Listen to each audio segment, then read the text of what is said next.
मन, बुद्धि, बोध और बुद्धत्व। संसार एक अजूबा है। इस संसार में नित्य नई घटनाएं देखकर, सुनकर इंसान का मन हैरान है। लोगों की जातियां, पहनावा, रीति रिवाज, जीने का ढंग और मान्यताएं अलग अलग हैं। इनमें कौन सही है, कौन गलत? हर एक को अपनी मान्यताएं सही प्रतीत होती हैं, लेकिन इस तिलस्मी संसार में कुछ लोग बुद्धू न रहकर बुद्ध बन जाते हैं। बुद्ध होने की यात्रा में सबसे पहले बुद्धि तथा सामान्य ज्ञान का उपयोग होता है। बुद्धि के उपयोग से ही मान्यताओं का शिकंजा टूटता है। यदि बुद्धि बुद्धि विलास में अटक जाए तो बुद्धि सुलझाने की बजाय उलझा देती है। बुद्धि का उच्चतम विकास करने से बुद्धि हमें प्रज्ञावान यानी स्थित प्रज्ञा बनाती है। हम मन और बुद्धि का इस्तेमाल कैसे करें, मन को मलिन होने से कैसे बचाएं, मन और बुद्धि का सम्यक संगम योग कैसे करें। जब कोई इंसान यह योग सीख जाता है तब होता है बुद्धि के पार का उच्चतम विकास। सिद्धार्थ गौतम ने मन और बुद्धि का सम्यक उपयोग किया, इसलिए उन्हें बोध प्राप्त हुआ। जो बुद्धि बोध तक ले जाए वही सम्यक बुद्धि है, तेज बुद्धि है। बोध यानी समझ, अंडरस्टैंडिंग। इस बोध के बाद ही बुद्धत्व प्राप्त किया जा सकता है।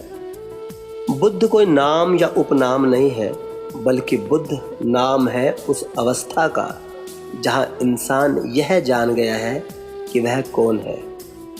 इस अवस्था को कोई भी नाम दिया जा सकता है, जैसे गुरु नानक, मीरा, संत ज्ञानेश्वर, राम कृष्ण परमहंस, एकनाथ, संत तुकाराम इत्यादि। लेकिन सभी ने अनुभव एक जैसा किया। वह अनुभव प्राप्त करना ही अध्यात्म है, बुद्धत्व है। भगवान बुद्ध को जब बोध प्राप्त हुआ तब हर तरह के लोग उनके संपर्क में आए, जैसे गृहस्थ, राजनीतिज्ञ, सन्यासी, स्त्री, पुरुष, तरुण इत्यादि। भगवान बुद्ध ने ज्ञान का प्राप्त करते समय अलग अलग लोगों के लिए 3 अलग अलग उपाय बताए, क्योंकि हर एक की गीता अलग होती है। जैसे महाभारत में श्री कृष्ण द्वारा बताई गई गीता अर्जुन के लिए थी। यदि अर्जुन के बजाय दुर्योधन श्री कृष्ण के सामने होते तो उसके सवाल बदल जाते और गीता भी बदल जाती, क्योंकि अर्जुन और दुर्योधन दोनों की समझ में बड़ा अंतर था। भगवान बुद्ध ने अपने सम्यक ज्ञान से लोगों की मन स्थिति देखकर उपाय बताए। जिन लोगों ने उन्हें ध्यान से सुना, समझा, उन्होंने बुद्ध बोध का पूर्ण लाभ उठाया। लेकिन जिन लोगों ने बुद्ध के केवल शब्द सुने, वे अपनी मूर्खताओं में लगे रहे। एक बार की बात है, एक भिक्षुक भिक्षा मांगते हुए गांव में घूम रहा था। उसी समय उसके ऊपर से कोई पक्षी उड़ता हुआ गया। पक्षी के मुंह में मांस का एक टुकड़ा छूटकर उस भिक्षुक के भिक्षा पात्र में आ गिरा। भिक्षुक बुद्ध के पास गया और उसने पूछा, मैं यह खाऊं कि ना खाऊं? आपने कहा है कि जो भी भिक्षा पात्र में मिल जाए उसे खा लेना चाहिए, लेकिन मांस खाने की आपने आज्ञा नहीं दी है। अब मैं क्या करूं? भगवान बुद्ध को पता था कि इस तरह की घटना तो कभी कभार या सालों में एक बार हो सकती है। इसलिए भगवान बुद्ध ने भिक्षा पात्र में जो भी आए उसे खाने की आज्ञा दे दी थी। अब लोगों को तो जैसे मांस खाने की छूट ही मिल गई। भिक्षुओं को पता था कि किन घरों में मांसाहार ज़्यादा बनता है। वे वहीं भिक्षा मांगने के लिए जाने लगे। फिर कहने लगे कि बुद्ध ने ही तो कहा है, भिक्षा पात्र में जो भी आए वह खा लेना चाहिए। हम तो उसी की आज्ञा का पालन कर रहे हैं। इस तरह थोड़ी भी छूट मिल गई तो मन कपट करके मिली हुई छूट का उपयोग अपनी मूर्खता के लिए करता है। बौद्ध धर्म को नकारात्मक तथा नास्तिक लोगों का धर्म समझा गया। बुद्ध ने दुख का साक्षात्कार करवाया, लेकिन कुछ लोगों ने उन्हें दुखवादी समझा। बुद्धि का बिना उपयोग किए यदि कोई यह समझ ले तो वह भगवान बुद्ध के उपदेशों से वंचित रह जाएगा, बुद्धि का उच्चतम विकास नहीं कर पाएगा। भगवान बुद्ध के अनेक उपायों में से 3 उपाय प्रचलित हुए हैं।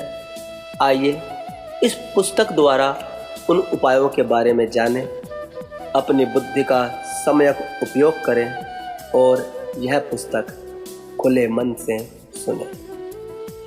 यदि आपने भगवान बुद्ध की शिक्षाओं का असली अर्थ समझ लिया तो यह पुस्तक बोध प्राप्ति यानी असली सत्य तक पहुंचने के लिए सरल मार्ग बन सकती है।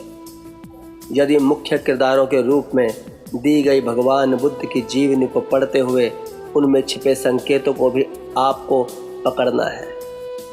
पहले किरदार है राजकुमार सिद्धार्थ, दूसरे किरदार है गौतम और तीसरे किरदार है भगवान बुद्ध। भगवान बुद्ध को गौतम बुद्ध भी कहा जाता है, लेकिन कभी सिद्धार्थ गौतम नहीं कहा जाता। इन नामों के पीछे भी रहस्य है। पहला नाम है सिद्धार्थ, जो एक राजकुमार है, गौतम एक खोजी और बुद्ध एक अवस्था है। इन तीनों किरदारों की कहानियों में आई कुछ बातें आपने पहले भी पढ़ी होंगी, सुनी होंगी, लेकिन अब इन्हें एक नए और अलग नज़रिए से सुनते हैं। बने रहें मेरे साथ सिद्धार्थ से गौतम बनने की यात्रा में और मेरे इस चैनल को भी सब्सक्राइब करें। धन्यवाद।